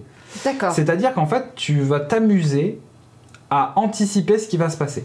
Je vous montre un exemple ici avec cette capture d'écran-là. Vous pouvez voir qu'en haut à droite, vous avez en fait l'ordre des actions qui vont arriver. Je vous donne l'exemple du petit 1, là, le petit personnage. On sait qu'il va tirer dans une direction avec tous ces petits points là. Ok. Ce que tu peux essayer de faire en fait avec les différents mechas que tu auras à ta disposition, c'est essayer de décaler le méchant sur la ligne de tir de l'autre pour que les monstres se tirent dessus entre eux et qu'ils tirent pas sur les bâtiments. D'accord, faut anticiper ce qui peut se passer. Exactement. Ok. D'accord. Et en fait, tout le sel du jeu viendra de ça. Surtout, encore une fois, en fonction des robots que tu prendras. Je disais qu'il y en avait, il y avait différents types. Tu vas avoir différents types de robots. Donc, je sais pas moi, l'espèce de robot qui met des coups de poing, mais qui, en même temps qu'il met le coup de poing, qui fait quand même pas mal de dégâts, va faire bouger un ennemi d'une case. Ouais. Si cet ennemi-là, il rencontre une montagne ou un décor destructible sans tuer des immeubles ou de la population civile, il va prendre des dégâts. Donc, il y a toujours cet aspect de alors attends, si je mets mon perso comme ça et que je le fais taper, là il va rebondir là-dedans, il va foutre le feu à ça, et du coup il y a toute cette espèce de mécanique en fait d'enchaînement des actions qui est faite de façon assez simple et assez lisible en fait. Parce que tu vois, vu que c'est sur 64 cases, t'es pas hyper perdu, parce qu'il y a d'autres jeux comme ça, Fire Emblem, etc. T'as des jeux où t'as beaucoup d'unités et où t'es vite un peu paumé par tout ça. Là finalement l'aire de jeu est vraiment petite. Et tu peux vraiment essayer de penser tes coups, surtout que tu as le temps. Parce que c'est-à-dire c'est pas un jeu où tu es pressé, c'est un tour par tour. Et voilà, tu peux te dire, bon alors attends, je bouge celui-là là. Si je me mets là, je peux tirer sur qui? Ah non, attends, j'annule mon mouvement, parce que tu peux annuler ton mouvement. Une fois que tu l'as pas fait tirer, tu peux annuler le mouvement, le déplacement de ton personnage. Donc ça c'est assez intéressant. Il y a aussi une commande qui te permet de revenir dans le temps. C'est-à-dire qu'une fois par combat, tu t'es dit, oula, là mon tour de jeu, je l'ai chié, je reviens dans le temps, et voilà. Et il y a énormément de rejouabilité pour ce jeu parce que quand tu perds une partie, tu perds ta partie, c'est-à-dire que tu recommences du début, c'est punitif comme truc, avec la possibilité quand même d'emmener un de tes pilotes, donc c'est les personnages en fait qui fonctionnent un petit peu à la manière d'un RPG, c'est-à-dire qui sont de l'expérience et ils gagnent des aptitudes, etc., que tu peux faire revenir dans le temps, donc tu perds pas tout, mais tu perds un petit peu de choses. Ouais. Et cette rejouabilité, elle s'explique aussi de la façon dont tu peux customiser en fait ton mecha. C'est-à-dire que tu peux être capable de lui rajouter des points de vie, lui rajouter des points de déplacement, ou au contraire tu veux renforcer ses armes, ou même lui rajouter une autre arme, une capacité. Tu le gardes quand tu meurs? Non, tu le gardes pas. Que le pilote. Tu gardes que le pilote. Mais par contre, ce que je veux dire par là, c'est que tu peux très bien avoir les mêmes robots, mais jouer d'une façon complètement différente. Donc c'est une manière genre roguelike comme il y avait dans FTL, ou c'est à chaque fois différent quoi? Ouais, pour ceux qui connaissent FTL, du coup, il y avait cet aspect-là déjà où tu pouvais changer tes armes, etc. Là, en fait, du fait que tu n'es que 3 robots et qu'il y a énormément de choses qui se passent, tu vas être beaucoup plus limité sur les options que tu as. Et c'est vrai que dans FTL, tu avais beaucoup plus d'options qui étaient différentes. Et il y avait un côté qui était beaucoup plus random, beaucoup plus aléatoire, pardon. Là, à mon sens, dans Into the Breach, on est sur quelque chose de beaucoup plus stratégique et tactique. D'accord. Tu as toujours ta chance. Le seul truc, c'est qu'il faut bien penser tes coups. Et il y a une espèce de petit plaisir assez jouissif que d'arriver à tout bien faire pour que tel ennemi prenne les tirs de l'autre et que du coup il finisse lui dans la flotte et que l'autre il prenne le raz-de-marée. Il y a un truc un peu genre... ah, je suis trop fort, tu vois, je suis content, j'ai fait ma partie. La satisfaction est là. Ouais, la satisfaction de bien avoir manipulé tout le monde pour dire voilà, c'est bon, ça s'est bien passé, ça s'est passé comme il fallait, etc. Pour Sherlock, quoi. Exactement. Donc voilà, gameplay au top, musique qui déchire. Encore une fois, si vous connaissez FTL, c'est Ben Prunty qui est à la composition, et les musiques sont hyper cool, on les a dans la tête après qu'on ait fait nos parties, etc. Enfin, j'aime bien ce genre de petite musique là, vraiment sympa. C'est typiquement ce qu'on appelle les jeux easy to play, hard to master. C'est-à-dire que tu vas le jouer en facile, tu vas être très content, tu vas défoncer des trucs, etc. Tu passes dans ton mode normal, là, bam, tu prends déjà une petite claque derrière la tête qui te dit mec, te la pète pas trop vite parce que tu vas t'en manger dans la tronche. Et alors là, le mode hard, j'en parle même Et pas. niveau c'est rejouabilité, l'enfer. du coup Ah, la rejouabilité, c'est infini. Enfin, honnêtement, je crois qu'il y a quelque chose comme 8 il y a 3 fois... Non, il y a 8 fois 3 robots différents. Donc 3 D'accord. équipes de robots. Et après, tu peux customiser ta propre équipe. C'est-à-dire tu peux construire des robots et des manières de jouer de façon différente. Ah ouais, Sachant c'est qu'en fini. plus, ces robots-là, comme je le disais, ils peuvent être customisés, ils peuvent avoir des armes, etc. Donc tu peux vraiment... Il y a une histoire les quand modes même, de- il y a une finalité. Ouais, il y a une petite histoire. Alors, c'est le mauvais côté du jeu, c'est qu'il n'y a pas beaucoup de texte, et c'est tout en anglais. Ouais. Ok. Enfin, toute l'interface, là je vous ai montré les screenshots, il est comme ça. C'est pas de l'anglais, on va pas vous demander de faire une Ouais, analyse de c'est texte. pas très bavard, ouais. C'est pas très bavard, mais c'est quand même en anglais. Donc si vous êtes plutôt du genre à vouloir une histoire, etc., c'est peut-être pas forcément pour vous. Bah, c'est plutôt basé sur son gameplay, quoi, plus que sur l'histoire. de toute Oui, manière. oui. Mais c'est encore une fois, c'est le principal intérêt du jeu, c'est que voilà, c'est le gameplay qui est aux petits oignons et honnêtement, tu y joues avec ce truc-là de te dire tu peux toujours y revenir, quoi. Voilà, Ok. c'est ça qui est vraiment cool. Le jeu, il vaut 15 €, Mhm. donc c'est vraiment pas cher. Dispo sur Steam. Dispo sur Steam pour l'instant, que sur Windows, donc Ok. Steam, GOG, enfin GOG, je sais pas comment on dit ça comme ça. Good Old Games. Ils ont l'intention de le sortir sur Mac et Linux. Par contre, ils ont indiqué que c'est encore une fois, c'est un tout petit studio, donc c'est assez difficile pour eux que d'avoir fait une version Android et iOS à l'époque. Ils ont dit que c'était assez difficile pour eux, donc ils sont pas sûrs de le sortir pour cette version-là, pour une toute Ouais, Switch. d'accord. Ils n'ont pas parlé de Switch non plus, donc désolé, je sais qu'il y a des fans de Switch dans la chatroom, mais voilà. En tout cas, le jeu il est vraiment cool. Je me suis éclaté, je l'ai streamé, etc. C'est vraiment sympa. Si vous aimez bien ce genre de jeu-là, où vous êtes en tour par tour, et avec Une un grosse côté un ambiance peu rétro, hein, joli, enfin. il y a une petite ambiance rétro, et puis il n'y a pas besoin d'une bête de course pour le faire tourner, je pense, Ouais. ce jeu-là. Ouais. Quoi. Donc c'est ouvert à toutes les configurations, donc voilà. Franchement, bon jeu, 15 balles, go. Il faut y aller, c'est du bonheur en game. Voilà. C'est nul comme phrase. on va passer du coup sur un animé, The Beginning. Oui. que Alors un j'ai animé, regardé. du coup, C'est qu'on sur a regardé Netflix. tous les deux, Timo. Exactement. Vous avez regardé tous les deux, c'est vrai, Ouais, pardon. on a vu tous les deux. Donc c'est un nouvel animé en partie produit par Netflix Ouais. qui s'appelle The Beginning. Hop, on a The une image ici. Beginning. Exactement. Le commencement. Comment résumer l'histoire Comment tu la résumerais toi, en gros? C'est 2 histoires en une. Voilà. C'est 2 histoires en une. Une enquête très en mode enquête policière, en mode un peu thriller, sur un tueur en série, un bon gros psychopathe qui a buté quelqu'un un des personnages principaux, parce qu'on ne sait pas trop au niveau des personnages principaux lequel est le personnage principal. On y reviendra. On en reviendra après. Donc le personnage principal de cette histoire-là, il s'est passé un truc, ça fait 7 ans qu'il y a eu un gros meurtre et tout, et apparemment il aurait des indices ou quelque chose, un déclencheur qui l'aurait remis sur la piste du tueur en série. Ouais. D'un autre côté, En plus de ça, ouais. il y a une histoire avec des enfants génétiquement modifiés qui auraient eu pour but la résurrection de Dieu ancien, quelque chose comme ça. Donc là, il y a un autre personnage principal qui, lui, Qui est un de ses enfants veut génétiquement modifiés. Ouais. Et qui est plus ou moins recherché par le gars de la première histoire. C'est ça. D'accord, donc en fait c'est 2 histoires qui sont au début séparées, mais en fait qui Vont peut-être se s'entrechoquer. Elles se recoupent assez vite. Mais ça va vite faire un X quand même. Hein. En fait, Elles vont se croiser. C'est genre, En ils fait- se voient, ils disent, sortie A, sortie B, ah bah attends, C'est ça. ils sont partis. Et après ça revient en fait. On C'est- suit les ouais. deux. D'abord il y a un épisode qui va être centré sur un des scénarios, un autre épisode sur un autre, et puis ça revient ensemble. Oula, Voilà. déjà à l'explication c'est déjà complexe. C'est pour ça que je dis C'est- comment résumer cette histoire. Jusqu'au C'est pas bout, c'est évident. complexe. Jusqu'au D'accord. bout. Et jusqu'au bout c'est complexe, ouais, parce qu'on garde toujours ce côté policier, thriller, enquête. Parmi les personnages principaux, du coup on va vous les présenter. On a l'équipe, c'est des policiers. Ouais. Donc vous avez au milieu la brune, elle s'appelle Lily. Elle est proche en même temps de l'enquêteur, celui qui est revenu, qui a eu une enquête qui a commencé il y a 7 ans et tout ça. En fait, c'est elle le liant. C'est elle le lien un peu entre tout. Et elle est aussi proche du coup du jeune garçon génétiquement modifié.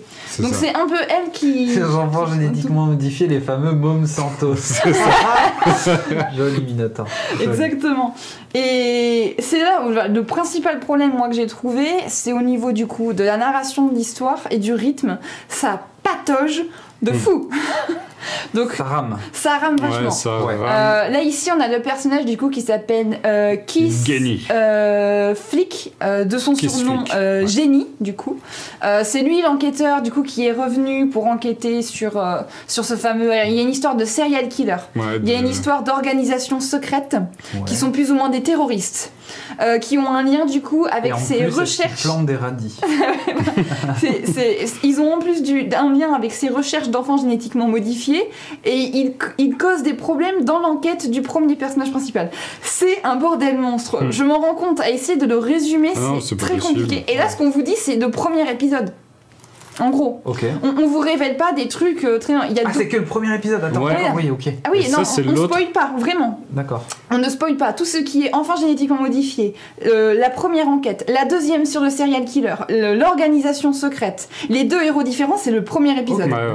Là, par exemple, c'est une baston qui est à la fin du premier épisode, où du coup, le personnage avec l'œil bleu et les cheveux noirs, qui s'appelle Koku, c'est lui, le jeune garçon génétiquement modifié, qui faisait partie du coup de ses recherches et qui a un pouvoir spécial. Donc il a un œil qui lui donne des pouvoirs. On dit plus loin dans la série ce que c'est des pouvoirs, donc on va pas le dire là. Et il a en plus de ça un bras qui se transforme en épée. Lame. Voilà, j'ai un autre gif, s'il veut bien marcher. Ça met un peu de temps. Ah, super. Ne sois pas trop énervé. Voilà. Donc il a en plus de ça un bras, du coup ça fait... Au début on croit que c'est un peu... c'est pratique pour faire brûler des saucisses. Ça fait partie des mutations génétiques. Et sur la plage pour les saucisses et les merguez. Pour faire des barbecues. Parfait, les barbecues. Allez hop. Enfin voilà, au niveau des combats, c'est bien chorégraphié, c'est bien animé. L'animation est vraiment top. Visuellement c'est vraiment cool. C'est vraiment au niveau histoire, scénario, narration. C'est pas mauvais pour sur autant. La maïzena, on tape la falaise quoi. Il y a un peu de maïzena extra fluide qui... C'est exactement too much, ça. Genre on n'a pas eu assez d'épisodes pour raconter ou juste c'est de très trucs... mal... Non, parce qu'à la fin tout revient en fait. Mais c'est vraiment les 2-3 derniers épisodes où tout se recoupe et du coup on se dit ok maintenant je comprends. En fait je pense que plus d'épisodes ça aurait été un peu chiant. Parce que quand c'est expliqué dans les 2 épisodes, t'as beaucoup d'informations à comprendre quand même, à assimiler. Mais ça aurait été très chiant de le faire en 2 autres épisodes de 20 minutes. T'as pas trop de temps mort en fait, ou t'es plus sur du caractère développement? C'est plutôt que... T'as du temps mort au début. Je dirais qu'en fait, au niveau structure, les 4-5 premiers épisodes, on est avec l'équipe des enquêteurs qu'on vous a montré juste avant. Et on commence à avoir des flashbacks aux épisodes 6-7, on va dire. C'est un peu construit comme une série Netflix. C'est une série Netflix. Même le générique est en mode Netflix, il dure 2 secondes. Vraiment, ça fait 5-6 secondes, une petite musique et on enchaîne quoi. Du coup, on a ces 5 premiers épisodes, on va dire, avec les enquêteurs. L'épisode 6-7, on a des flashbacks, du coup, qui nous expliquent plus en détail ces enfants génétiquement modifiés et tout. Et du coup, à partir de 8, 9, 10, là, ça s'accélère. Et c'est là où on a beaucoup d'infos à assimiler parce qu'il faut comprendre en quoi ces 2 histoires parallèles se recoupent. Ça fait beaucoup à encaisser et du coup, au niveau du rythme, alors limite, je comprends parce qu'au début, du coup, on est avec les humains, les enquêteurs. Et à la fin, on est avec les super-humains, on va dire, donc ces personnes modifiées, tout ça. Donc au niveau de la construction, tu te dis, ah oui, c'est normal. En fait, au début, on galère comme dans un truc policier. Et à la fin, on passe de l'autre côté et on comprend, machin. Donc je comprends l'idée de la structure narrative. C'est juste qu'en 12 épisodes, quand tu galères à en regarder 4-5, ça fait presque la moitié de la série, quoi. Donc du coup, quand tu la regardes comme ça, elle donne pas trop envie de se regarder. Même si, est-ce qu'elle... En fait, elle fait que 12 épisodes. Vous avez tout fini. Vous avez tout vu. Est-ce que ça vaut le coup au final, après avoir vu tout le truc? Pourquoi pas? C'est un pourquoi pas. C'est pas l'animé le plus génial du monde, mais... L'animation est vraiment top. Le studio, c'est production IG, qui a fait Kuroko's Basket, L'Attaque des Titans, Ghost in the Shell, Standalone Complex, Psycho Pass. Et si vous avez aimé Psycho Pass, par exemple... J'ai grave aimé Psycho Pass. C'est un peu dans le même genre d'ambiance que Psycho Pass, de la saison 1, parce que la saison 2 de Psycho Pass n'était pas terrible. Mais c'est un peu dans ce même type, ça se veut un peu dans ce même type. Psycho Pass c'est largement mieux au niveau de narration, mais en même temps il y avait 26 épisodes. Donc là,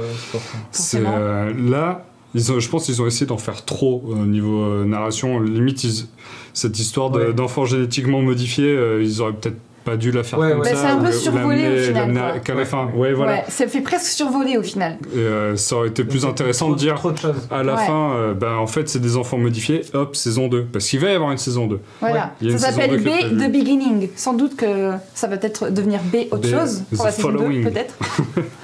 Mais c'était pas mal. Mais c'est pas la claque de l'année. Juste un petit bémol, il y a des incrustes 3D sur les voitures et tout ça. C'est pas hyper beau quoi. Autant faire un joli truc dans le même style que le reste de l'animation. Moi j'ai du mal avec ces mélanges. Ah si, et autre gros point mauvais, il y a des trucs qui n'ont absolument pas lieu d'être dans cet animé. Ils ont essayé par moment d'installer des moments comiques un peu loufoques où genre Gany va se casser la gueule, il va se faire renverser dans la fontaine. Où la nana va lui tomber dessus et comme de par hasard il y a le vieux qui va ouvrir la porte au même moment et faire vous êtes en train de faire des cochonneries. C'est un truc un peu manga habituel entre guillemets. Mais en fait moi je pense qu'ils se sont dit on a fait la série et quand ils ont dit on a oublié. Attends Michel, il faut me mettre des blagues.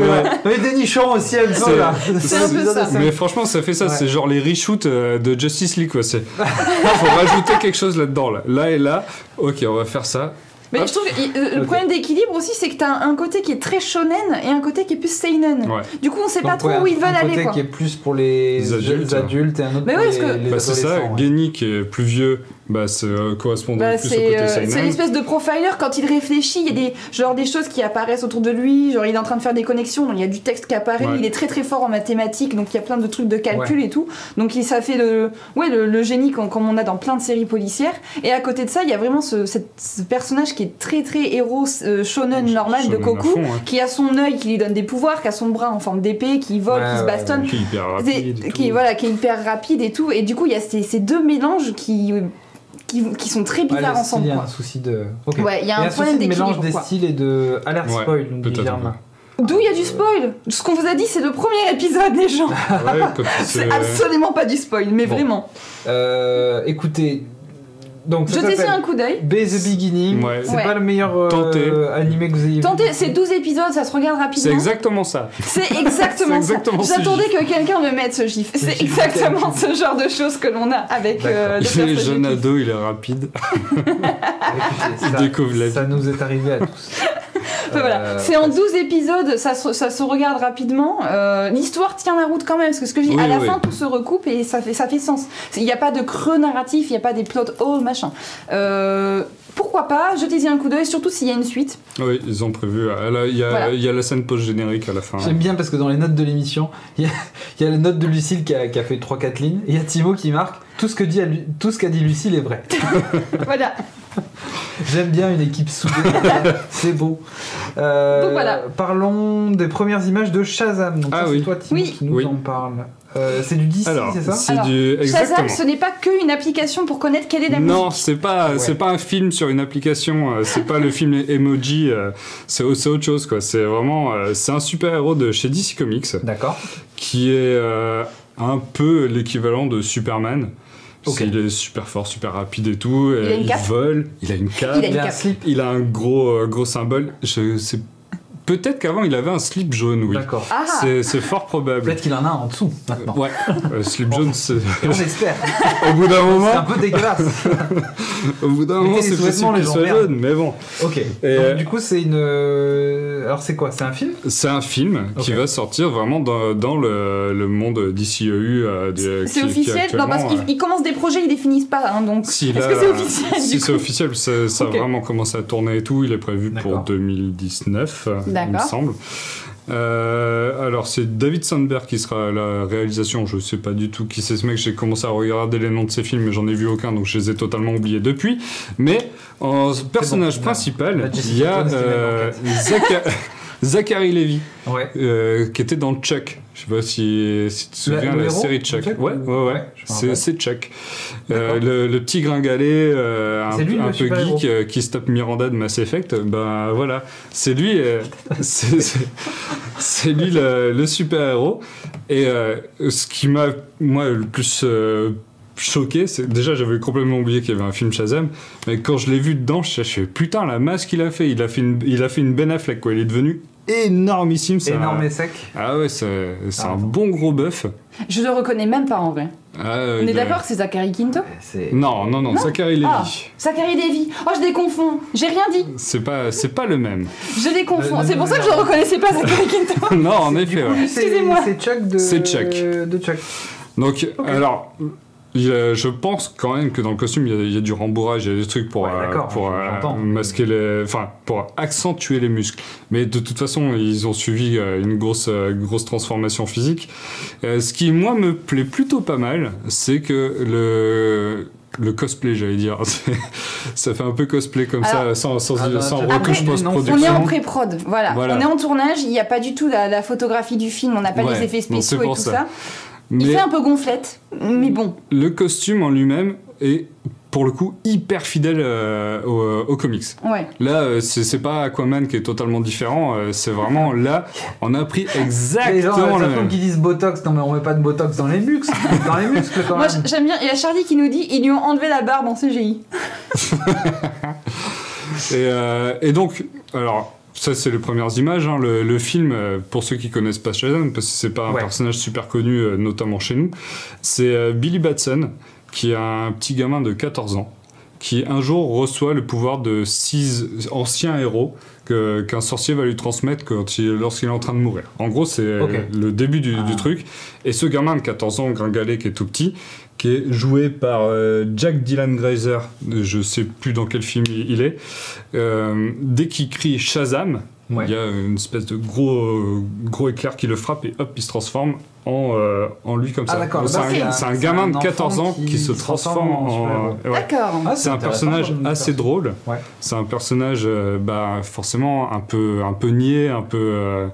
mais quand t'as cet âge-là, le côté je veux faire le bien, Ouais. tu vois, le côté T'as cette espèce d'âme tu d'enfant, sens... du coup. ouais, t'as toujours ton âme d'enfant qui veut faire le bien et tout. T'es enfin un super-héros, t'as les moyens d'avancer. C'est assez mignon à lire. Ouais. Et donc voilà, je sais pas trop ce que va donner le film, je sais pas quel ton ils vont donner et tout, mais je trouve ça rigolo d'avoir Ça peut des être touchant, images comme de truc. Shazam. Ouais, ça peut être. Je trouve ça très couillu qu'ils misent là-dessus d'ici, Ouais. la Warner, mais bon, pourquoi pas. Et du coup j'ai cherché pour David Sandberg, c'est celui qui a réalisé Annabelle 2. Du coup la suite, mais qui était en fait une préquelle au film Annabelle qui est dans le Conjuring Cinematic Universe, on va dire. Tous les films où il y a Conjuring 1, Conjuring, Annabelle. Oh là, les films d'horreur, je me c'est- perds. Oui, c'est des d'accord. films Oui, je d'horreur vois de la Conjuring. Blumhouse, où du coup il y a les 2 Conjuring et les 2 Annabelle. Donc là, David Sandberg qui va faire Shazam, c'est celui qui a fait Annabelle 2. Et on est dans la même logique que pour Aquaman, où ils sont allés chercher le réalisateur James Wan, qui est le réalisateur de Conjuring. C'est-à-dire que chez DC, en gros, ils ont été chercher des réalisateurs de films d'horreur pour faire leurs films de super-héros. Donc du coup, autant pour Aquaman que pour Shazam. Voilà. L'enquête est finie, les gens. D'accord. Merci et, Jessica. Et pour Bouge pas, on va en Shazam, zone. si vous connaissez pas le personnage de Shazam, il est dans la super série Justice League.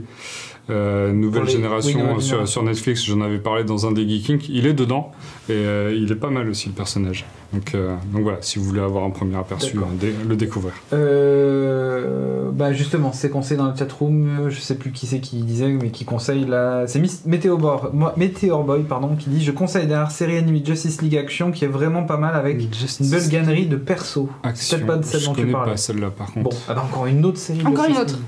Et salut à toi Zaira. Bref, écoutez, on va passer au dernier sujet de la soirée avec Jessica Jones, saison 2. Voilà. Est-ce que je vous pitche ça? C'était l'événement de la semaine Vas-y, un peu sur pitchouille. Netflix. Ouais, Qui est sorti on a pour, parlé énormément de Netflix du coup. Bah, il y a- On a journée, beaucoup parlé de Netflix ce soir, effectivement. La Mais... journée des droits de la femme.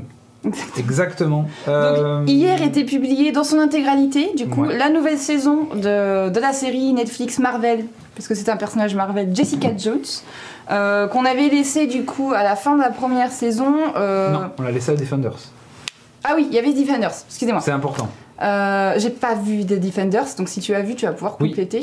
En fait, la fin de Defenders, c'est un peu Putain, le... je me souviens plus de Defenders. Bon, ok.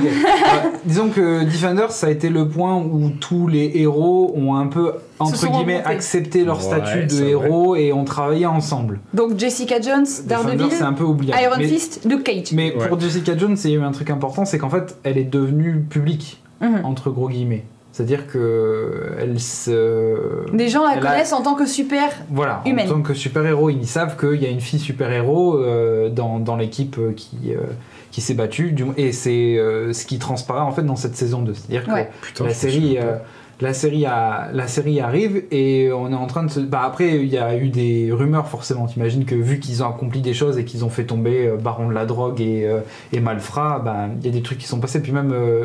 Non, je me souviens plus si Jessica Jones elle est dans Iron Fist aussi.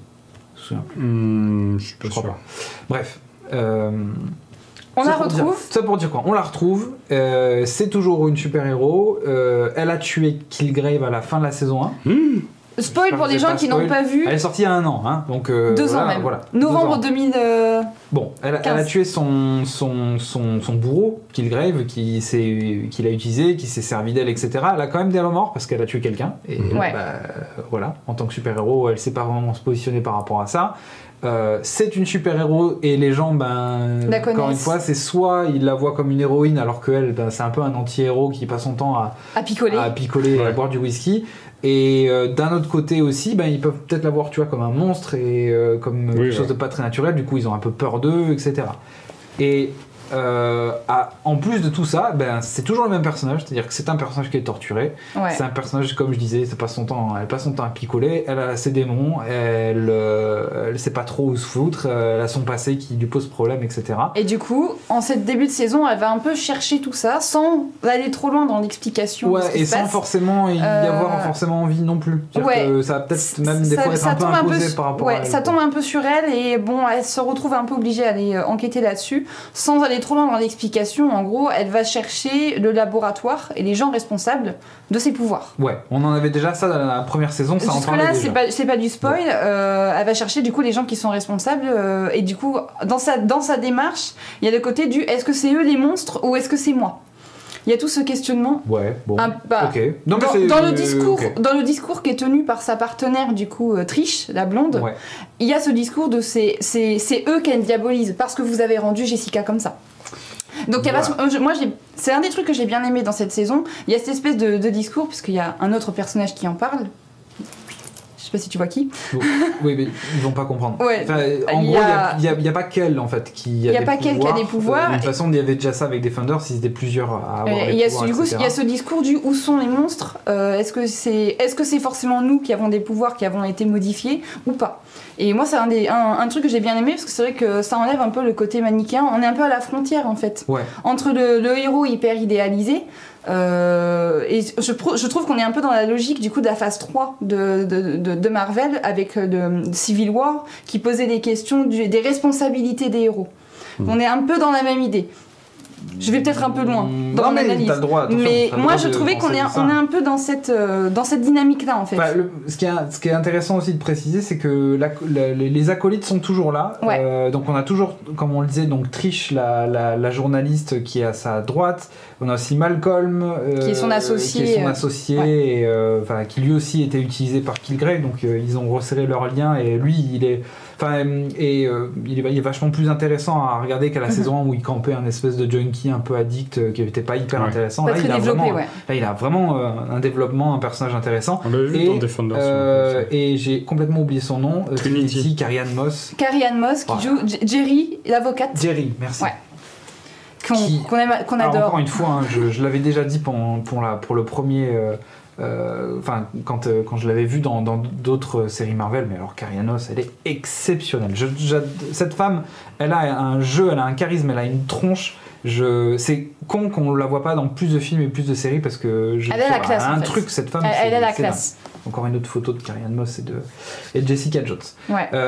Saison pas mal centrée aussi sur la manipulation. Hein. Il y a Mais pas pas mal de monde Encore. qui essaye de... Alors c'est pas Kilgrave... C'est pas de la manipulation à la Kilgrave. Voilà, c'est pas en fait le méchant qui manipule Littéralement autres, les mais gens. c'est eux qui vont essayer de se manipuler les uns les autres pour essayer d'arriver à leur fin. C'est-à-dire que tout le monde a... Le jeu de la politique, quoi.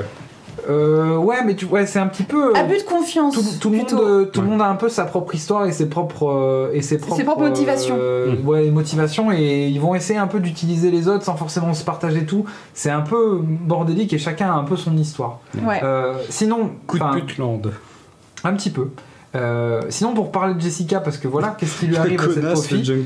Jessica reste Jessica Jones, quoi. C'est une héroïne féministe, c'est-à-dire que elle va se battre et affronter toutes les problématiques que soulève. Elle a besoin de personne pour se défendre déjà. Ouais, mais il y a aussi cet aspect, on combat un peu les préjugés, les trucs actuels qui se passent et toutes les revendications que les femmes elles posent en ce moment, c'est-à-dire tout ce qui est les agressions, tout ce qui est le consentement, etc. Clairement, c'est une héroïne. Elle est pas prise au sérieux par tout le monde jusqu'à ce qu'elle commence à leur mettre des droites. Et là, les mecs qui arrivent et lui disent des gens ils écoutent. Ouais, peut-être qu'on va s'arrêter parce qu'elle nous fait mal. Hein, c'est peut-être un petit peu dangereux. Elle s'est fait des anglaises dans la saison 2 ? Non, là c'est l'image qui rend comme ça avec les reflets, mais ils sont ça a pas changé. Physiquement, elle a pas changé, quoi. Sinon, peut-être pour parler plus de la saison 2 en elle-même, alors faut préciser quand même quelque chose, c'est que moi j'ai pas fini. On n'a pas fini, pardon. On n'a pas fini, il nous manque genre 3 épisodes, je crois. Il nous manque 2-3 épisodes. Il me semble qu'on a c'est des épisodes de 52 minutes quand même. Ouais. Je sais pas, c'était ça pour la première saison? J'ai un gros doute. Oui. Je l'ai regardé au moment où c'était sorti, donc je m'en rappelle pas. C'est toujours des épisodes assez longs dans la série Marvel. J'avais pas fait gaffe. J'avais pas fait gaffe non plus. Bon, en tout cas, cette saison 2. Qu'est-ce que quelqu'un C'est pas trop mal, on est sur c'est pas trop mal. On est sur l'introspection personnelle sur le passé de Jessica. Il y a du rebondissement comme il faut au niveau du scénario quand même. Je trouve quand même que ça patauge. Là, on en est du coup à l'épisode genre 10. Je trouve que ça commence un peu quand même à patauger, quoi. Donc c'est intéressant dans ce qu'on explore dans le perso, mais ça manque un peu. Je trouve que, en fait, dans la saison 1, on avait un antagoniste avec Kilgrave qui était tellement charismatique que ça portait le truc, en fait. Et là, maintenant qu'il est plus là, c'est... Je sais pas. Il y a un gros manque de... encore une fois, j'ai pas fini, donc peut-être que, en fait, tout ce que j'ai vu, là, à la fin de la saison, on va dire, mais non, en fait, il y avait un truc depuis le début. Je trouve que ça manque de fil rouge. Il y a des personnages secondaires qui sont vraiment intéressants. Et ça c'est cool parce que ça te permet d'avoir un vrai environnement, des vraies interactions entre eux, et ça c'est intéressant. Mais pour une série qui s'appelle Jessica Jones, je trouve que c'est pas non plus ouf ce qui se passe. Encore une fois, tu disais, il y a un espèce de... Enfin, il y a des trucs qui se passent pour Jessica et ça c'est cool. Mais je sais pas, ça manque peut-être d'une enquête en fil rouge qui serait là tout le temps, etc. Encore une fois, on n'a pas fini la saison, donc c'est peut-être des choses qui se passent à la fin. Mais pour ça, je trouve ça dommage. Pour le reste, on n'est clairement pas au niveau des boosts de... enfin, des boosts. On n'est clairement pas au niveau de Iron Fist. Clairement pas à ce niveau-là. J'ai pas regardé Iron Fist. C'était pas top du tout. Donc je peux pas faire la comparaison. J'avais beaucoup aimé Daredevil par contre. Ouais. Et on est plutôt quand même dans ce panier-là, quoi. Mais j'ai préféré la saison 1 de Jessica Jones que celle-ci pour l'instant, quoi. J'espère avoir du gros waouh dans ces derniers épisodes qui arrivent. Mais ouais, mais en fait c'est pareil, c'est-à-dire que tout est là pour faire un bon truc, c'est-à-dire que t'as un personnage qui est intéressant, t'as des personnages secondaires qui sont là, l'univers est quand même assez cohérent parce que tu vois ce que je veux dire, elle est pas... en fait c'est ça que... Bon, je vais peut-être divaguer plus sur les personnages Marvel en général, mais je sais pas, quand je vois une série Marvel, je me dis ça peut exister, tu vois, c'est pas... too much comme pourrait être un Avenger où là t'es clairement sur le film à popcorn où c'est que ça explose dans tous les coins. Là t'es plus sur quelque chose avec des personnages qui, enfin la façon dont c'est filmé même, etc. T'es pas sur des contre-plongées genre oh regardez ce héros est trop puissant. C'est hyper épique. C'est hyper torturé. Tu sais que c'est des personnages qui ont des problèmes, qui ont des soucis, ils ont des doutes, etc. Et du coup t'es vachement proche d'eux. Et tout ce truc-là, on sent j'ai l'impression que c'est pas exploité, quoi. Que t'as pas un truc que tu te dis, ben allez-y, enfin mettez ces personnages-là dans des situations qu'ils ont pas prévues à la base et voilà, confrontez-les à quelque chose d'intéressant, pas quelque chose d'un peu gnangnan ou enfin c'est bon, il y a pas tous les personnages qui ont besoin d'avoir une histoire d'amour ou t'as pas tous les personnages qui ont besoin d'avoir un problème d'addiction ou un truc comme ça. Voilà, c'est pas intéressant que tout le monde ait ces choses-là. Mettez-leur plutôt des histoires ou confrontez-les à des enquêtes. Sur ce côté-là, enquête, on en a un petit peu. Ouais. Et encore une fois, je sais pas, pour une détective, j'attendais peut-être plus on se concentre peut-être un peu trop sur le nombril des personnages et peut-être moins sur les histoires. Et c'est dommage parce que c'est pour les histoires qu'on regarde les séries, à mon sens. Mais moi, le problème que je trouve, c'est que genre un bon héros, il vaut par les personnages qu'il y a autour de lui, donc genre son antagoniste et aussi ses coéquipiers et tout ça. Et là, je trouve, au niveau des personnages secondaires, du coup, Carrie-Anne Moss en Jerry, elle a sa propre histoire qui est bien développée et tout. J'ai trouvé très sympa. Malcolm est vachement développé par rapport à la première saison. Il change complètement, on a du vrai développement de personnage. J'ai un problème avec le personnage de Trish, moi, sans vous révéler ce qui lui arrive. On a un espèce de vrai faux miroir avec Jessica qui est fait, c'est une espèce de wannabe super-héroïne et tout, et elle est très énervante, quoi. Clairement, c'est un problème que j'avais. Ce personnage ne sert pas à grand chose. C'est une héroïne dans le comics. C'est une héroïne en plus. Je connais pas le comics Jessica Jones, mais je trouve elle fait tâche un peu, quoi. Elle est énervante, quoi. Moi, c'est le problème que j'avais relevé dans Defender, c'est qu'on avait un moment où je sais pas, tout s'arrête, l'action passe, etc. Et là, tu tapes les personnages secondaires des séries qui vont dans Defenders. C'est-à-dire que tu tapes les persos secondaires des saisons qui viennent dans Defenders. Que tu en fasses mention ou tu les montes un ou deux plans, tu fais ah c'est sympa. Surtout qu'il y a des personnages comme le personnage de c'est pas Chloé, mémoire des noms vraiment à chier. L'infirmière qui soigne un peu tout le monde. Oh putain. Oula. Donc on voit tous qui c'est. On voit qui c'est. La copine de Luke Cage du coup. Je suis désolé, j'ai oublié son nom. J'ai un gros trou maintenant. Mais enfin, elle, si tu veux qu'elle soit dans Defender, c'est normal puisqu'elle a été là pour tous les autres personnages. Claire, merci. Claire. Merci Aria. Donc ouais, Claire, si tu veux, c'est bien qu'elle soit là parce qu'elle a été dans tous les trucs et on comprend. Mais dans Defenders, quand tu vois tous ces personnages, tu dis mais ouais c'est bien, mais Defenders, je sais pas, c'est un truc de super-héros. Faites-les chercher des trucs ensemble, mettez des paires de héros ensemble. On s'en fout des personnages secondaires. C'est pas important de savoir comment Ce qui est important dans Defenders et dans ces séries-là, c'est de savoir comment tel perso va. La grand-mère de tel perso, on s'en fout qu'elle cuisine des lasagnes, quoi. Et voilà, c'est mon petit problème avec ça. Ça reste pas mauvais et c'est pas une mauvaise saison. C'est juste que, je sais pas, j'ai l'impression que leur truc est pas assez exploité et je trouve ça dommage. Ouais, c'est juste que ça va pas assez loin en fait dans ce que ça raconte, moi je trouve. C'est surtout ça le problème, quoi. Oui. Il y a un méchant. Mais on est... Non, il n'y a pas qu'un méchant, tu vois. Y a pas mais il n'y en a pas qu'un. C'est pas facile à dire sans spoiler. C'est comme saison 2 de Daredevil, quoi. Ouais, un peu. C'est découpé en deux parties. T'as pas vu la saison 2 de Daredevil. Mais en fait, tu vois... Mais c'est découpé en deux parties. C'est bien que tu fasses ce parallèle-là. Parce que saison 1 de Daredevil et saison 1 de Jessica Jones, t'avais un méchant iconique, bien foutu. Enfin, bien foutu. C'était beau garçon. Mais ce que je veux dire par là, c'est que surtout le docteur, surtout David Tennant. Salut. Mais ce que je veux dire par là, c'est que ces personnages, ils avaient un antagoniste qui était présent, que ce soit en fil rouge au début ou un petit peu pendant une partie de la série, mais c'était un personnage fort. Et malgré le fait que c'est un peu différent et que le super-héros ça évolue, je pense que tout super-héros il doit avoir son némésis. Ouais. Un personnage vaut par son entourage et surtout par son méchant. Batman, Joker. Là je sais pas, cette espèce de truc un peu parsemé de méchants. Je suis pas, c'est pas que je suis pas fan. Il faudra que je finisse la saison pour avoir un avis définitif dessus, mais je trouve ça dommage et un peu mal exploité. On finira la saison, on va voir ce que ça donne. Exactement. Pour l'instant, c'est pas de gros kiff comme la saison d'avant. Voilà, mais en tout cas, si vous avez aimé Jessica Jones saison 1, je pense que vous pouvez regarder la saison 2 sans problème, parce que ça reste du Jessica Jones. Et c'est cool parce que elle est poussée un peu dans ses retranchements, elle voit d'autres personnages, elle rencontre d'autres... Moi j'aime bien le personnage, je le trouve hyper attachant parce qu'elle est dark, mais tu sens qu'elle est pas comme ça dans le fond et qu'elle a envie d'essayer d'aller mieux et tout, c'est juste qu'elle sait pas comment faire en fait.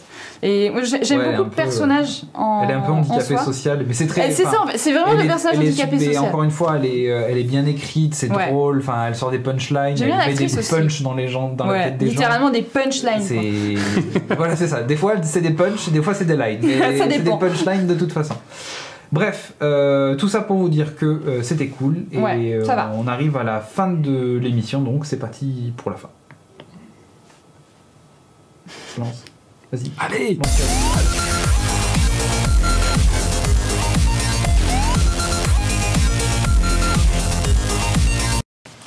Et voilà, pendant qu'il y en a qui cherchent l'amour dans la chatroom, il y a des gens qui cherchent quelqu'un.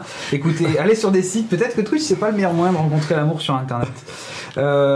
Écoutez, ce que je vous propose, c'est, si vous le souhaitez, de vous abonner à la chaîne Twitch, puisque on est diffusé en direct sur la chaîne Twitch de Geeking, et en vous abonnant, ça vous permettra de dire « Hey, on a bien aimé ce que vous faites », et quand vous faites des trucs en direct, on adore. Donc ça, c'est vachement cool, et ça nous permet de nous aider, et on vous remercie pour cela. Sinon, vous pouvez aller sur geeking.fr/don et participer un petit peu aux frais de Geeking en aidant pour tout ce qui est loyer, électricité, internet, etc. Pendant que Timo nous montre les jouets qu'il a achetés. C'est quoi? C'est les figurines de Donatello et Leonardo. Ouais, c'est juste... Les c'est pas un vrai sujet, mais... Pour info, si vous avez grandi avec les Tortues Ninja, il y a les éditions classiques donc qui ont été sorties pour la première fois en 1988, qui ont été ressorties, donc elles sont dispo, je les ai retrouvées à Toys R Us. Hier, je suis allé à Toys R Us pour les choper. J'en ai parlé à Audrey, elle m'a engueulé, elle a fait non, il y a trop de trucs à la maison, c'est nul, faut pas. Trop de jouets. Je fais, ouais, elle a peut-être raison, je les ai pas prises. Je suis regretté reparti, j'ai regretté ma race et tout. Hier soir, j'en ai parlé au stream et tout. Et elle me les a achetées aujourd'hui. Non. Elle est pas cool quand même. Mais elles sont top quoi. C'est vraiment. Il n'y a pas d'âge pour avoir des figurines quoi. Elles ont la vieille gueule et tout, c'est trop bien. Comme dans les comics. Là, tu vas avoir un petit peu de. Montre de près s'il te plaît. Tu as un peu de mal à les montrer parce qu'il n'y a pas la mise au point qui est faite dessus. Vas-y. Je sais que ce sera flou, mais. Si, on voit un peu quand même. Elles ont la vieille gueule. Tu vas approcher, moi tu vas voir. Ok. Bon. Excusez, on n'avait pas prévu la caméra pour les voir de près. Donc voilà, geeking.fr/don, vous allez sur geeking.fr et vous aurez plein de trucs. Il y a l'agenda, il y a plein d'autres trucs sympas. Il va y avoir de l'actualité pour la suite de la chaîne. Je crois que c'est le 20. Alors attendez, je vérifie. Je crois que c'est le 13 mars. 80 € sur Amazon maintenant. Ah oui, d'accord, c'est pas gratos. Le 13 mars, 21h, vous avez le studio de la FAQ sur ce qui se passe après le mois de mars. On vous en avait parlé lors de la FAQ. Ça sera réexpliqué là pour le studio Renegade. Donc voilà, si vous voulez ne rien louper de l'actualité de la chaîne, de ce qui se passe après, ne loupez pas le live. J'ai été ravi en tout cas de vous retrouver ce soir. Merci Jessica, Lucille d'être venue. Merci Timo. Merci à la chatroom qui était là à nous regarder en direct. On vous embrasse, on vous souhaite une excellente fin de semaine, un bon week-end. Tenez bon, il fait beau, les beaux jours arrivent. Ouais, et oui. Demain soir je vais voir Orelsan en concert en plus. Ça va être cool. Voilà. Ok, moi je vais à Montpellier. Salut tout le monde, ciao.